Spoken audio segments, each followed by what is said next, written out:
আমি প্রশ্ন করলাম কারা কারা বুঝতে পারছেন না তারা হাত তুলেন। দেখেছেন কি অবস্থা? এ হচ্ছে আমরা হুজুগে বাঙালি। সে মুসলিম কিতাবুল ঈমান হাদিস নাম্বার 15, রিয়াদুস সলিহিন হাদিস নাম্বার 14-তে এসেছে, একজন সাহাবী আল্লাহর রাসূলের কাছে এসেছেন। জনৈক সাহাবী, তার নাম হাদিসে উল্লেখ নেই। এসে বলছেন যে ইয়া রাসূলুল্লাহ, জান্নাত যেতে চাই। কোথায় বলেন তো ভাইজান? এখন এই জান্নাত যেতে চাই, তার নাম হাদিসে উল্লেখ নেই। তো আল্লাহ রাসূলকে বলছেন যে জান্নাত যেতে চাই, আমাকে কিছু আমলের কথা বলে দেন যার বিনিময়ে জান্নাত যেতে পারি। আল্লাহ রাসূল বলছেন, এটাই যদি তোমার উদ্দেশ্য হয় তাহলে আল্লাহর ইবাদত করো, কখনো আল্লাহর সঙ্গে শিরক করবে না। 2, প্রতিদিন 5 ওয়াক্ত সালাত তথা নামাজ আদায় করো। 3, রমজান মাসে রোজা সিয়াম পালন করো। 4, যদি কখনো ভাগ্যে তোমার অর্থ আল্লাহ এত পরিমাণে দেয় যার দরুন যাকাত ফরজ হয়ে যায়, তাহলে সামর্থ্য থাকলে যাকাত আদায় করবে। 5, সামর্থ্য যদি থাকে কোনো সময় বাইতুল্লাহ হজ করতে যাওয়ার, তাই একবার হজ করবে। মুসনাদে আহমদের রিওয়ায়াত আরেকটা অংশ আসছে, আল্লাহ নবী বলছেন যে হালাল গ্রহণ করো, হারাম থেকে বর্জন করো। বলেন তো কয়টা? 6টা। এই হাদিসের মুসনাদে আহমদ দিয়ে 6টা। 1, আল্লাহর ইবাদত করতে হবে, শিরক করা যাবে না। 2, প্রতিদিন 5 ওয়াক্ত সালাত আদায় করতে হবে, মিস করা যাবে না। 3, রোজার মাস আসলেই যদি তাকদীরে রোজা পেয়ে যান, বয়স যা 10 হয়ে গেছে শুরু করে একদম যত হায়াত আছে আপনাকে সিয়াম পালন করতে হবে। 4 নাম্বার, প্রত্যেক বছরে একবার আপনার যা সম্পত্তি থাকবে তার 2.5%, 85 গ্রাম যদি স্বর্ণ উপরন্ত হয়ে যায় তাহলে 2.5% হারে গরিব মিসকিন মানুষকে আপনাকে যাকাত দিতে হবে। আর 5 নাম্বার, সামর্থ্য থাকলে একবার কাবা শরীফের কাছে গিয়ে হজ করে আসতে হবে, মানে মক্কাতে যেতে হবে। মুসনাদে আহমদ রিওয়ায়াত যেটা আসছে, হালাল খাবেন, হারামকে বর্জন করবেন। আল্লাহ নবী কয়টা নসিহা? এই 6টা নসিহা। এই কথা বলার পরেই ওই সাহাবী কোনো কথা বলেনি, জাস্ট এই কথা বলেছে, ইয়া রাসূলুল্লাহ, আপনি যা বললেন এর বেশিও করব না, কমও করব না। যে আল্লাহর নবী, আপনি যা বললেন এর বেশিও করব না, কমও করব না। এ কথা বলেই সঙ্গে সঙ্গে নবীর কাছ থেকে সে চলে যাচ্ছে, আর দ্বিতীয় কোনো কথা নেই। আর আল্লাহ নবী তার এই কথাটাকে এত পছন্দ করেছেন, এত খুশি হয়েছেন, বাকি সাহাবীকে ডেকে বলছেন যে সাহাবী আমার, জান্নাতি কোনো ব্যক্তি দেখতে চাও? জান্নাতি? আল্লাহ রাসূলকে সঙ্গে সঙ্গে সাহাবীরা বলছে, ইয়া রাসূলুল্লাহ, কে জান্নাত যেতে যাবে তাকে আমরা অবশ্যই দেখতে চাই। আল্লাহ নবী বলছেন, ওই যে ব্যক্তি চলে গেলে দেখো, যে ব্যক্তি চলে যাচ্ছে ও যদি এই কথা পরে আমল করে মৃত্যুবরণ করতে পারে, এই ব্যক্তি ইনশাআল্লাহ এই ব্যক্তি জান্নাত যাবে। মানে কোন সময়তে সুবহানাল্লাহ বলতে হয়, কোন সময়তে আলহামদুলিল্লাহ বলতে হয়, কোন সময়তে আলহামদুলিল্লাহ বলতে হয়, কোন সময় ইন্না লিল্লাহ এটা পড়তে হয়, কোন সময় মাশাআল্লাহ বলতে হয়। আমরা মুসলমান বাঙালি এতটা শিখতে পারিনি। যে জিজ্ঞাসা করে, ভাই কেমন আছেন? ইনশাআল্লাহ। ভাই এমন পাবলিক আছে না নাই? আরে কারা কারা বুঝতে পারছেন একটু হাত তোলেন তো। দেখেন সব ঝুলে হাত তুলেছে। আমি প্রশ্ন করলাম কারা কারা বুঝতে পারছেন না তারা হাত তুলেন। দেখেছেন কি অবস্থা? এ হচ্ছে আমরা হুজুগে বাঙালি।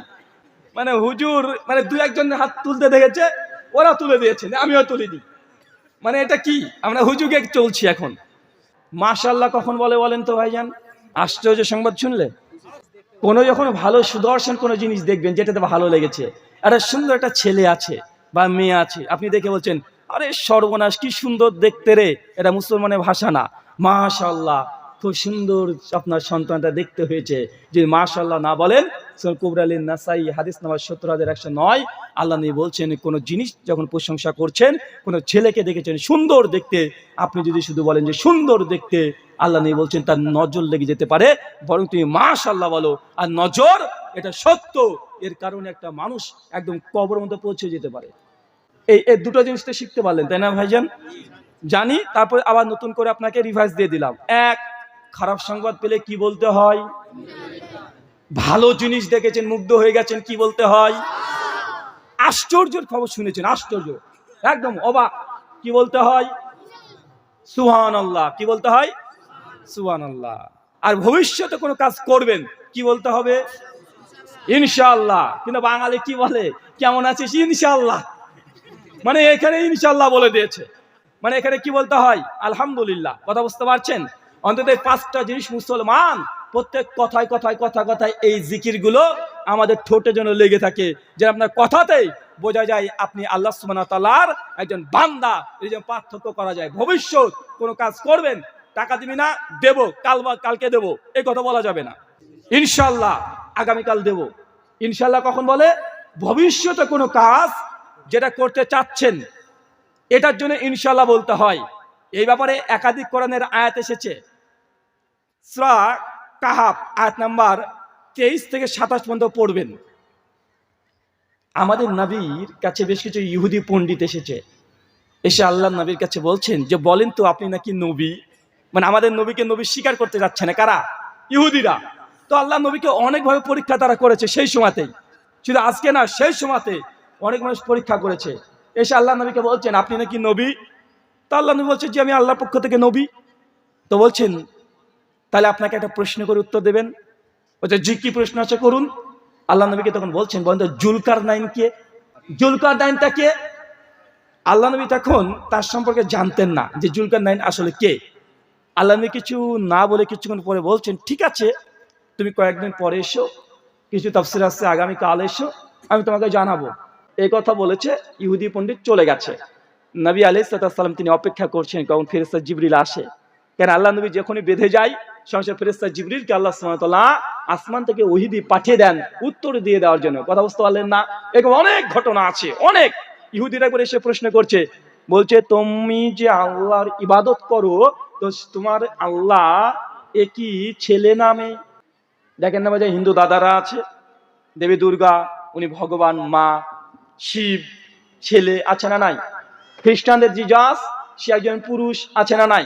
তো ইহুদি খ্রিস্টানদের একটা ধারণা যিনি ঈশ্বর হবেন বা স্রষ্টা হবেন হয়তোবা তিনি নারী অথবা পুরুষ হবেন, এটা তাদের ধারণা। আল্লাহর নবী এমন একজন আল্লাহর ইবাদত করে যাকে দেখা যায় না। তো ইহুদিদের সংশয়, তো বলেন তো আপনাদের যে আল্লাহর ইবাদত করেন সে আল্লাহর ছেলে না মেয়ে? আল্লাহ সুবহানাহু ওয়া তাআলার সঙ্গে সঙ্গে আসমান থেকে ওহী পাঠিয়ে দেন, সেটা নাম কি? কথা বলেন। সূরা ইখলাস, কুল হুয়াল্লাহু আহাদ, বলো তিনি আল্লাহ এক এবং অদ্বিতীয়, আল্লাহুস সামাদ, আল্লাহ কারো মুখাপেক্ষী নন, লাম ইয়ালিদ ওয়া লাম ইউলাদ, আল্লাহ কখনো কোন সন্তানকে জন্ম দেন না, আল্লাহ কারো সন্তান না, ওয়া লাম ইয়াকুল্লাহু কুফুয়ান আহাদ, তার সাদৃশ্য সমকক্ষ কোনো কিছুই নাই। এই চারটে আয়াত এর ওয়েট কত আপনি বুঝতে পারবেন না। গোটা বিশ্ব জগতে যত স্রষ্টা আছে এই চারটে আয়াত দিয়ে তাকে পরীক্ষা করে হয় বাতিল করতে পারবেন, নচেত গ্রহণ করতে পারবেন। পারবেন কি পারবেন না? কুল হুয়াল্লাহু আহাদ, বলো তিনি আল্লাহ এক এবং অদ্বিতীয়। গোটা সৃষ্টি জগতের স্রষ্টা কয়জন? কয়জন? একজন। আমাদের হিন্দু দাদা যারা আছে তারা বলছে না ৩৩ কোটি, কেউ কেউ বলছে ৩৩ কোটি না ৩৩ প্রকার, খ্রিস্টানরা বলছে ৩ জন, আর আল্লাহ কোন বলছে আল্লাহ একজন। আল্লাহ দ্বিতীয় বৈশিষ্ট্য আল্লাহুস সামাদ, আল্লাহ কারো মুখাপেক্ষী নন, মানে মহান সত্তা আল্লাহ সুবহানাহু ওয়া তাআলা কারো মুখাপেক্ষী নন। লাম ইয়ালিদ ওয়া লাম ইউলাদ, তিনি কাউকে কখনো জন্ম দেন নাই, কারো কাছে জন্ম নেয় নাই। ওয়া লাম ইয়াকুল্লাহু কুফুয়ান আহাদ, তার সাদৃশ্যের সমকক্ষ কোনো কিছুই নেই।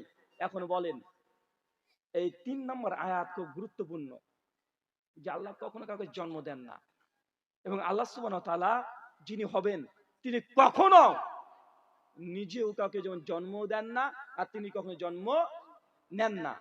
এখন পৃথিবীতে যত স্রষ্টা আছে পরীক্ষা করে দেখেন তো, সামনে 25শে ডিসেম্বর আসবে, আজ কয় তারিখ? 23 তারিখ, কাল বাদ দিয়ে ক্রিসমাস ডে। আমরা বলছি কি মাস ডেটা? Merry Christmas. আমরা এই উইশ করি কি করি না?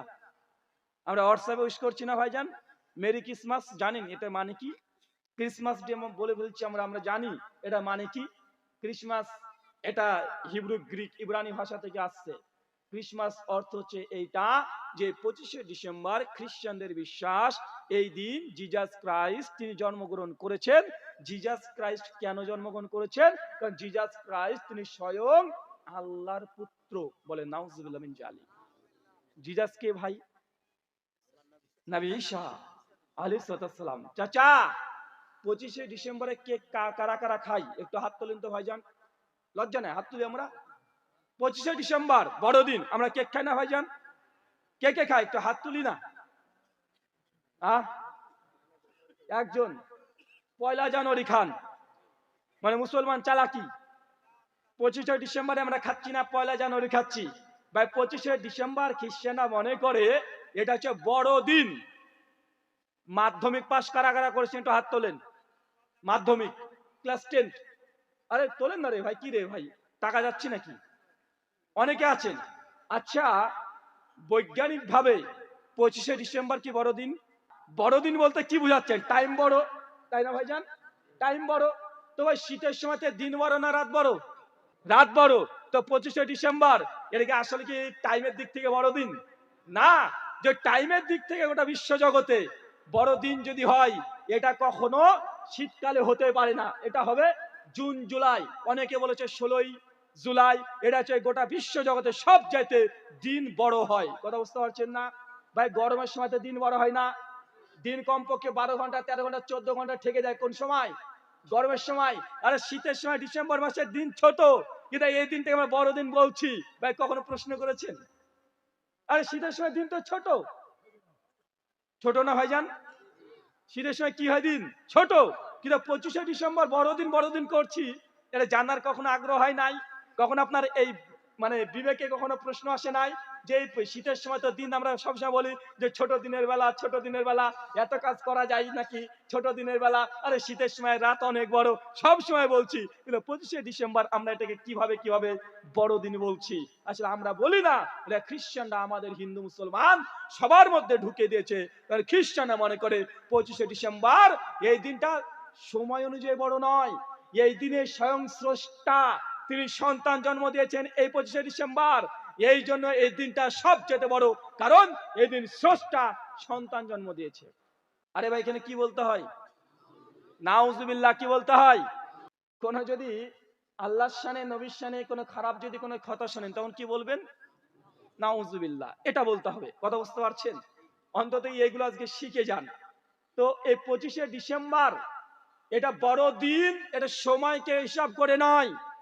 25 ডিসেম্বরকে বড়দিন বলা হয় এই জন্য যে এই দিনে খ্রিস্টানদের বিশ্বাস আল্লাহ নাকি সন্তান জন্ম দিয়েছে। বলে নাউজুবিল্লাহ মিন যালিক। আর এটাই কোরআনে আল্লাহ খণ্ডন করেছে 1400 বছর আগে। লাম ইয়ালিদ ওয়ালাম ইউলাদ, আল্লাহ কখনো সন্তান জন্ম দেয় নাই। কোন ব্যক্তি যদি 25 ডিসেম্বরে কেক খায় আর মেরি ক্রিসমাস এই শব্দ বলে, ওই ব্যক্তিকে শেখ সালেহ আল উসাইমিন বলছেন ওই ব্যক্তির ঈমান ভেঙে গেছে, আবার কালেমা পড়তে হবে। কখনো ভেবেছেন এটা এত বড় গুনাহ? যখন আপনি কেক কিনে খাচ্ছেন তার মানে কি সমর্থন করলেন? বড়দিন সমর্থন করলেন। শুধু বড়দিন নয়, মূল কথা এই দিনে আল্লাহ যে সন্তান জন্ম দিতে পারে এটাকে সমর্থন করে নিয়েছেন। কথা কি বুঝতে পারছেন? শ্রীমদ্ ভাগবত গীতা অধ্যায় নম্বর 10 শ্লোক নম্বর 3 ভগবান শ্রীকৃষ্ণ তিনি খুব চমৎকার একটা কথা বলেছেন। তিনি বলছেন, ইয়ামাম আজামান আদিম চবিত্ত লোক মাহেশ্বরাম আসাম মোরা সুমেরেতেষু সর্ব পাপে হি প্রমুচ্ছাতে। আপনি যদি সমস্ত পাপ থেকে মুক্তি পেতে চান, কি থেকে? সমস্ত পাপ থেকে, গুনাহ পাপ থেকে মুক্তি পেতে চান, ইয়ামাম আজাম আরাদিম চবিত্ত লোক মাহেশ্বরাম, তাহলে সেজন্য বিশ্বাস করে এমন ঈশ্বরকে, আজাম যিনি কখনো জন্মগ্রহণ করেন না, অনাদি যিনি কখনো মৃত্যুবরণ করে না, যে এমন ঈশ্বর উপাসনা করে সর্ব পাপে হি প্রমুচ্ছাতে, সে সমস্ত পাপ থেকে মুক্তি পাবে। ভাগবত গীতা চ্যাপ্টার 10 ভার্স নাম্বার 3 মানে অধ্যায় 10 শ্লোক নাম্বার 3 এ শ্রীকৃষ্ণ এই কথা বলছে। কোন ঈশ্বর উপাসনা করতে হবে? যিনি কখনো জন্মগ্রহণ করেন না, যিনি কখনো মৃত্যুবরণ করে না, আমরা তার উপাসনা করব। এখন আপনাদের সকলের কাছে প্রশ্ন, খ্রিস্টানরা যে বড়দিন পালন করছে, জিজাসকে গড বিশ্বাস করছে, গডের সন্তান বিশ্বাস করছে, ভাই বলেন তো এখন জিজাস কি গড হতে পারে? তিনি কি ঈশ্বরের সন্তান হতে পারে? আচ্ছা, এই কথা কৃষ্ণ স্বয়ং নিজে বলেছেন গীতা 10 অধ্যায়ের 3 এ, যিনি বিশ্বাস করেন স্রষ্টা জন্মগ্রহণ করে না, প্রকৃত স্রষ্টা। অথচ আমাদের ভগবান শ্রীকৃষ্ণকে নিয়ে অনেক হিন্দু দাদারা নিজেরাই তাকে আবার ভগবান হিসেবে পুজো করছে, আছে না নাই?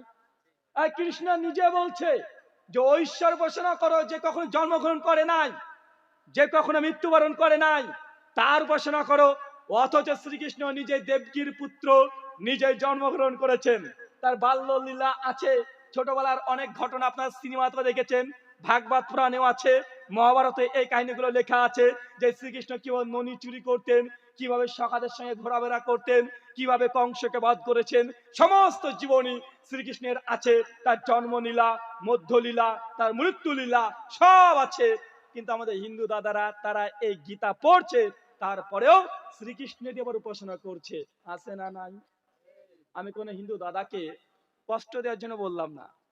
আমি একটা কথা বারবার বলি, বারবার একটা কথা বলি, যদি ধর্ম পালন করতে হয়, আমার মতো বক্তাকে দেখে বক্তার কথা শুনে ধর্ম পালন করার দরকার নেই। বরং আমি যদি কোনো তথ্য দিই, যদি কোরআন থেকে দিই, মুসলমানরা মানতে বাধ্য। যদি হিন্দুদের ধর্মগ্রন্থ থেকে দিই, তাহলে হিন্দুরা মানতে বাধ্য। ভাই বাধ্য কি বাধ্য না? কথা বলেন। আমার কথা 5 পয়সা মূল্য নেই। আমি যে কথা বললাম যে গীতার 10-3 আছে, যদি আজকে একজন হিন্দু দাদা পেয়ে যায়, ভাই তারা মানতে বাধ্য কি বাধ্য নয়? তারা মানতে বাধ্য।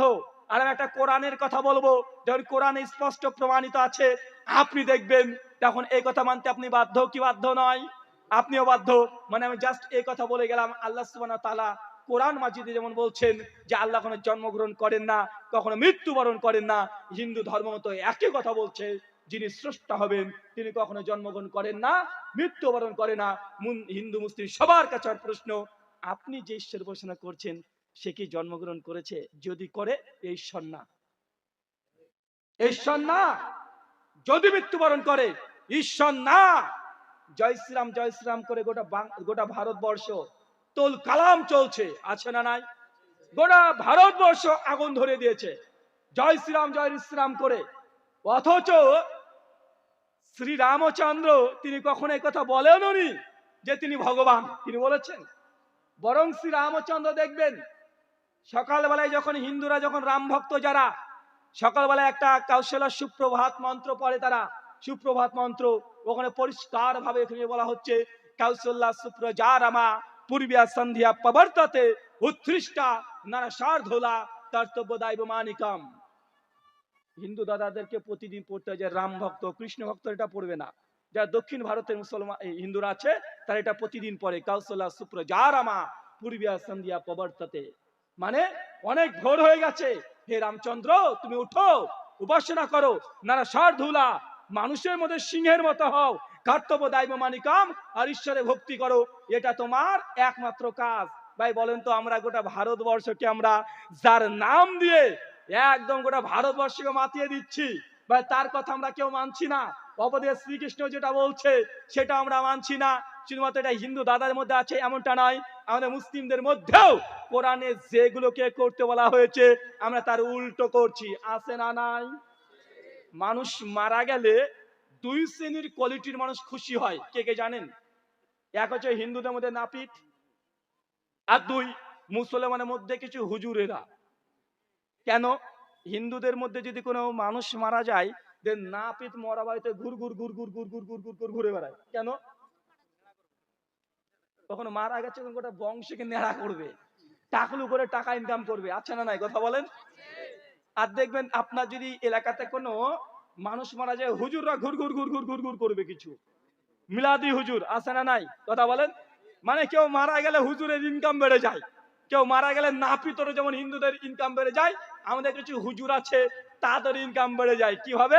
দেন হুজুরকে শুধু বলেছেন যে হুজুর আমার মা মারা গেছে, হুজুর এই কথা শুনে যা খুশি হয় বলেন তাই, ও মনে মনে আলহামদুলিল্লাহ পড়ে। তোর মা মরেছে না, তোর বাপটা মরলো না কেন? তার মা বাপ দুজন বলে তবে তো মিলাদ হবে 3 দিন, 7 দিন, 14 দিন, 40 দিন, বাৎসরিক, বা আছে না নাই? কথা বলেন। আমি অবাক হই কোথায় জানেন? যেদিন 40 আমাদের সমাজে অনেকে করে, 40 আছে না ভাইজান? বাপ মারা গেছে, 5 ভাই বসেছে, বসে বলছে ভাই আব্বা তো মারা গেল, কিছুই তো করতে পারি না, বাপের তো জমি আছে, ভাগ করার আগে যদি একটা খানা না দিই পাড়ার মানুষ কি বলবে বলতো? যে বাপের জমি ভোগ করছিস কিছু করলি না। তো তার আগে ধরেন এখন 40 খানা করবে, তো 5 ভাই হুজুরের কাছে চলে গেছে, হুজুর বাবা মারা গেছে 40 খানা করব। হুজুর আগেই বলবে দেখবেন, এই তোর বাপ কখনো কোরআন মাজিদ পড়েছে? না হুজুর, পড়তে তো পারতো না বাপ আমার। তা তোর বাপের নামে একটা কোরআন খতম দিতে হবে, আছে না নাই? কোরআন খতম দিতে হবে, কোরআনকে বসিয়ে দিতে হবে। এখন ছেলেরা বলছে হুজুর কোনো সমস্যা নেই, দিয়ে দেবো। ওই যে তোদের কেউ কি কোরআন গোটা তোর বংশের কেউ পড়ে রেখেছে, মানে গোটা কোরআন খতম আছে? বলছে হুজুর আমাদের বংশের কেউই কোরআন পড়ে না, কেউ পড়েনি, কারো মুখস্থ নাই, কেউ পড়তেও পারে না। তো এক কাজ করেন হুজুর, আপনি আমার বাপের নামে কোরআন খতম দিয়ে দেন না। হুজুর তখন মানে খুব খুশি যে হ্যাঁ, এটাই শোনার জন্য তখন ছিল। হুজুর তখন বলছে কোনো চিন্তা নাই, গত রমাজান মাসে 3বার কোরআন খতম দিয়ে রেখে দিয়েছি, এখন বল তোর কয়টা খতম লাগবে। মানে হুজুরের দোকান আছে, মানে কোরআন পড়ে একদম খতম দিয়ে রেডি আছে, দোকানে মাল সাজানো থাকে, মানে হুজুরের সাজানো আছে কোরআন, মানে পড়ে পড়ে পড়ে পড়ে সেলফে তুলে রেখেছে। বলছে বল কটা লাগবে। বলছে হুজুর কি আর করবেন। ছোট ভাই বলছে আমি এক খতম দিয়ে দেবো মায়ের জন্য। বলছে একটা আব্বার জন্য দিয়ে দে। তো দুটো, হুজুর দুটো লাগবে। বলছে আচ্ছা ঠিক আছে 2000 টাকা দিয়ে দিও। চিন্তা করছেন হুজুর কোরআন বিক্রি করছে, যে কোরআনকে দেখা যাচ্ছে না, মানে হুজুর পড়ে রেখে দিয়েছে, ওটাকে বলছে এখন ট্রান্সফার করে দিবে। ভাই সমাজে আছে না নাই? এটা হচ্ছে হুজুরের ওয়াইফাই। হুজুর কবে কোরআন পড়ে রেখেছে ওর ভেতরে আছে। আর আপনার বাপ মারা গেছে, তাই কোরআনের বিনিময়ে, মানে টাকার বিনিময়ে হুজুরের পড়া কোরআন নাকি আপনার বাপের আমল নামে চলে যাচ্ছে। আর আপনারাও আছেন মানুষ, আপনারা সেই হুজুর গুলোকে টাকাও দিয়ে দিচ্ছেন, আছে না নাই? আর একটা অবাক করা জিনিস হয় এইখানে, যেদিন মানুষ মারা যায়, জানাজা পড়তে চলে গেছেন, জানাজার আগেই হুজুর বলছে তোর বাপ তো কখনো তো নামাজ পড়তো না রে, কখনো তো মসজিদে দেখিনি। না হুজুর আমার বাপ তো নামাজ পড়তো না। তোর বাপ হচ্ছে বেনামাজি, আমি নামাজ পড়াবো না। তো কি করতে হবে? তো নামাজের কাফারা লাগবে। ক টাকা? তো 10,000 টাকা লাগবে। ভাই সমাজে দেখা যায় কি যায় না, কথা বলেন। নামাজের কাফারা এখন চলছে কি চলছে না? ওয়াল্লাহি কোরআনের কোন আয়াতে বা কোন হাদিসে নামাজের কাফারা এই মর্মে কোন কাফারায় নাই। এটা সম্পূর্ণ হুজুরের ব্যবসা, সম্পূর্ণ হুজুরের ব্যবসা। আপনি যদি 1 কোটি টাকা দিয়ে দেন নামাজের কাফারা হিসাবে আল্লাহ সুবহানাহু ওয়া তাআলার দরবারে সারা নাও, আপনার বাপ মা কেউ পাবে না। আল্লাহ নবী বলছেন সে মুসলিম কিতাবুল ঈমান 253 নম্বর হাদিস, মান তারাকা সালাতা মুতাম্মাদান ফাকাদ কাফারা, যে ব্যক্তি ইচ্ছাকৃত নামাজ ত্যাগ করেছে ও কাফের হয়ে গেছে। নামাজের কাফারা একটাই, মিশকাত 1368 নম্বর হাদিস। আল্লাহ নবী বলছেন মানুষ যদি নামাজ পড়তে ভুলে যায়, যখনই মনে পড়বে তখনই নামাজ পড়বে, এটা নামাজের কাফারা। কথা বুঝতে পারলেন না? নামাজের কাফারা কি? যখন ফজরের নামাজে উঠতে পারেন নাই, সকাল 10টা থেকে উঠেছেন, ওই জন্য 50 টাকা কাফারা দিলে হবে না। যখন ঘুমতে করেছেন তখন আপনার জন্য কি, ওই সময় আপনি সঙ্গে সঙ্গে কি করবেন, কথা বলেন। ওই সময় আপনি নামাজ পড়বেন, এটা নামাজের কাফারা। নামাজের কাফারা টাকা দিয়ে হয় না। বাপ মারা গেছে যদি কোটি কোটি টাকা দান করে দেন, বেনামাজিকে নামাজি বানানো যায় না। কিন্তু হুজুর আমাদের একদম জানাজাতে গিয়ে টাকার বিনিময়ে বেনামাজিকে নামাজি বানিয়ে দিচ্ছে। চিন্তা করেছেন? তাকে টাকাও দিয়ে দিচ্ছেন। ভাইজান এই টাকা দান করেন, সদকা করেন, মসজিদ আছে, মাদ্রাসা আছে, ওইখানে টাকাগুলো দিয়ে দেন, উপকারে আসবে। কিন্তু এই নামাজের কাফারা হিসাবে সমাজে যেগুলো চলছে সবগুলো মিথ্যা কথা, হুজুরদের ব্যবসা। হুজুরদের অনেকগুলো ব্যবসা আছে, আপনার শুধুমাত্র দুটো বললাম। আর কিছু হুজুর আছে তাবিজের ব্যবসা করছে, আছে না নাই? আচ্ছা বলেন তো, এগুলো যে আমরা বারবার বলি এগুলো বেদাত, এগুলো করা যাবে না কেন? আল্লাহ নবী বলে দিয়েছেন মানে আমিলা আমালান লাইসা আলাইহি আমরুনা ফাহুয়া রাদ। কোন ব্যক্তি এমন কোন আমল করলো যে আমল নবী করে নাই, ফাহুয়া রাদ, সেটা বাতিল। সে মুসলিম 1708 নম্বর হাদিস। এই হাদিস নবী বলছে যে কোন ব্যক্তি যদি এমন কোন আমল করে যে নবী করেনি, সেটা বাতিল। এখন এই আমলগুলোকে যে আমরা বাতিল বলছি, লস কাদের? কথা বলেন তো ভাইজান। এই যে মিলাদ করা আমরা বাতিল বলছি, মিলাদ করতে 200-500 টাকা পাওয়া যায়। আমরা যদি মিলাদ করতাম কমপক্ষে বছরে না হলে 100, 200-300 মিলাদ করা যেত, যেত কি যেত না? তো প্রত্যেক মিলাদ থেকে যদি 1-1.5 হাজার টাকা দিত, তো কমপক্ষে 2 লাখ টাকা মিলাদ থেকে আসতো না আমাদের। কথা বুঝেন? আসতো কি আসতো না?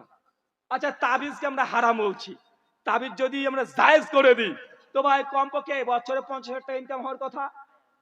কথা কি কথা না? তারা 2.5 লাখ টাকা হলো। এই যে বাপ মা মারা গেছে 40 খানা বন্ধ করে দিচ্ছি, বলছি আমরা বেদাত। তো কমপক্ষে এলাকাতে হুজুরের কমপক্ষে না হলেও বছরে 50টা দাওয়াত পেত, পাওয়া যেত কি যেত না? তো ভাই এগুলো কি যেন বেদাত বলছে, এগুলো কি আমাদের কোনো স্বার্থ আছে? এলে একটাই স্বার্থ, সমাজে ধর্মের নামে এলে কুসংস্কার চলছে। আর আল্লাহ নবী বলে দিয়েছেন, মানে আমিলা আমালান লাইসা আলাইহি আমরুনা ফাহুয়া রাদ্দুন, কোন ব্যক্তি এমন কোন আমল করলো যে আমল নবী বলে নাই, সেটা বাতিল। তাই মুসলিম উম্মাদকে আমরা এখানে রং তামাশা করার জন্য আসি নাই, আপনাকে কেচ্চা কাহিনী গল্প শোনার জন্য আসি নাই, আপনাকে সুর শোনাতে আমরা এটাও আসি নাই। আপনাকে কাটা কাটা কিছু কথা বলে গেলাম, ভাইজান এই আমলগুলো বন্ধ করে দেন। আল্লাহ নবী বলছে মানুষ মারা গেলে সমস্ত আমল বন্ধ হয়ে যায়, ইল্লা সালাসা, তিনটে আমল থাকে। কয়টা? কথা বলেন কয়টা?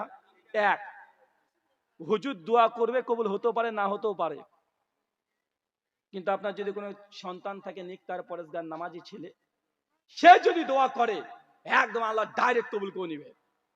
আল্লাহ নবী বলছেন, ইবনে মাজাহ 2427 নম্বর হাদিস, কোন মা কোন বাবা যদি সন্তানের জন্য যদি বদ দোয়া করে, আল্লাহ বাধাবিহীন কবুল করে নেয়। কথা বুঝতে পারছেন? কোন মা কোন বাবা যদি সন্তানের জন্য বদ দোয়া করে, কি দোয়া? কথা বলেন, বদ দেওয়া। অনেক সময় মা বলে না, তুই মরতে পারিস না, বলে না ভাইজান, একদম হারাম, তুই মরে গেলে ভালো হয়, এসব তো বলে না বারবার। আল্লাহ বলছে মা বাপ যদি সন্তানের জন্য বদ দোয়া করে, এটা ডাইরেক্ট কবুল হয়ে যায়। আবার বাপ মা যদি সন্তানের জন্য নেক দোয়া করে, এটাও কবুল হয়ে যায়। তাই জন্য আল্লাহ রাসূল বলছেন মানুষ মারা গেলে সমস্ত আমল বন্ধ হয়ে যায়, এক, শুধুমাত্র তার নেক সন্তান যদি কোনো দোয়া করে এটা কবুল হবে। দুই, সাদকায়ে জারিয়া। সাদকায়ে জারিয়া মানে চলন্ত দাল, মানে আজকে দান করবেন, এটা চলতে থাকবে। আপনার 40 খানা করলে নেকির বদলে গোনা হবে। কি হবে? কথা বলেন, নেকির বদলে গোনা হবে। কিন্তু এটা না করে যদি আপনি মনে করেন যে না, এলাকাতে মিসকিন গরিব মিসকিন যখনই বাড়ির সামনে দিয়ে যাবে ধরে নিয়ে এসে বাড়িতে খাওয়াবো, পকেট থেকে 20 টাকা দিয়ে দেবো যে আব্বার জন্য দোয়া করো, ভাই বলেন তো এটা কি নেকি নয়? কোনটা বেশি ভালো? কোনটা বেশি ভালো? একদিন ঘটা করে হাজার হাজার মানুষকে খাইয়ে দিলেন, খাওয়ার পরে যাওয়ার সময় বলে মাংসটা কেমন যেন লবণ কম ছিল, আরে আমার তো ডালটা পুড়ে গেছিল, আছে না নাই? কথা বলেন। কিন্তু একটা গরিব মিসকিন মানুষ রাস্তায় যাচ্ছে, প্রত্যেক জুমার দিনে মসজিদ আসে, জুমার দিনে অনেক গরিব মিসকিন মানুষ আসে, টুক করে হাত ধরে নিয়ে চলে আসেন যে বাবা আজকে আমার বাড়িতে তুমি খাবে। কথা বুঝতে পারছেন? তাকে নিয়ে চলে আসেন, 4-5 জন মিসকিনকে খাওয়ান, প্রত্যেক দিনের হাতে 100 টাকা করে দিয়ে দেন, আর বলবেন আমার আব্বা মা মারা গেছে, তোমাকে টাকা দিচ্ছি দোয়া করার জন্য নয়, বরং আমার আব্বা মার জন্য তুমি দোয়া করে দাও। কথা বুঝতে পারছেন? আমাদের এই আমল সুন্নাতি আমল এটা বিদায় নিয়ে নিয়েছে, হয়ে গেছে কি একদম ঘটা করে চলছে। আর একটা কাজ করতে পারেন, এলাকাতে যদি কোনো ইয়াতিম থাকে, কি থাকে? ইয়াতিম থেকে সহিহ বুখারী 5353 নম্বর হাদিস, 5353 নম্বর হাদিস, আল্লাহ নবী বলছেন কোন ব্যক্তি যদি ইয়াতিমের জন্য আর বিধবার জন্য যদি টাকা খরচ করে ব্যয় করে, এই ব্যক্তির আমল ওই ব্যক্তির মতো যে সারা রাত তাহাজ্জুদের নামাজ পড়ে যত নেকি করেছে। একজন ব্যক্তি ইয়াতিমের দায়িত্ব নিলে তার চাইতে অনেক গুণ বেশি নেকি তার আমলনামায় চলে যায়। কথা বুঝতে পারলাম না? একজন ব্যক্তি সারা রাত তাহাজ্জুদের নামাজ পড়ে যা নেকি করেছে, সারা জীবন একজন ব্যক্তি তাহাজ্জুদের নামাজ পড়েছে, চারটেখানি ব্যাপার। আর একজন ব্যক্তি ইয়েতিমকে প্রতিপালন করেছে, তার খাওয়া দাওয়ার ব্যবস্থা করে দিয়েছে, তার পোশাকের ব্যবস্থা করে দিয়েছে, তার লেখাপড়ার ব্যবস্থা করে দিয়েছে। আল্লাহ নবী বলছেন ওই তাহাজ্জুদ গুজার ব্যক্তি যা নাকি এই ব্যক্তি তাই নাকি করেছে শুধু ইয়াতিমকে প্রতিপালন করে। ভাই এলাকায় ইয়াতিম নাই? আমরা তো মুসলমান, পাকা বাটপার হয়ে গেছি সকলে, আমরা এতিমকে প্রতিপালন তো দূরের কথা, এতিমের সম্পত্তি শুধু মেরে খেয়ে নেই, আছে না নাই? দেখছে বাবা, একটা ছোট্ট ছেলে 5 বছর ছেলে রেখে বাবা মারা গেছে, এরকম মানুষ আছে না? এখন ছেলেটাকে নিয়ে মা তার বাপের বাড়িতে চলে এসেছে, আর বাপের যে সম্পত্তি এখন ছেলে চাইতে যাচ্ছে, ছেলের মা চাইতে যাচ্ছে আর দিচ্ছে না, চাচারা দাদারা নিজেরা ভাগাবাটি করে খেয়ে নিচ্ছে, আছে না নাই? এটা হচ্ছে মুসলমানের এখন বর্তমান চরিত্র। আর আল্লাহ নবী বলছেন কে যদি ইয়াতিমের জন্য একটা যদি টাকা ব্যয় করে, আল্লাহ সুবহানাহু ওয়া তাআলা নেকি দেয়, তারা আমল নামায় তাহাজ্জুদের নামাজ পড়লে যত নেকি তারা আমল নামায় তত নেকি লিখে দেয়। আল্লাহ সুবহানাহু ওয়া তাআলা তিনি আমাদের এই আমলটা করার তৌফিক দান করে, সকলে পড়ি আমিন।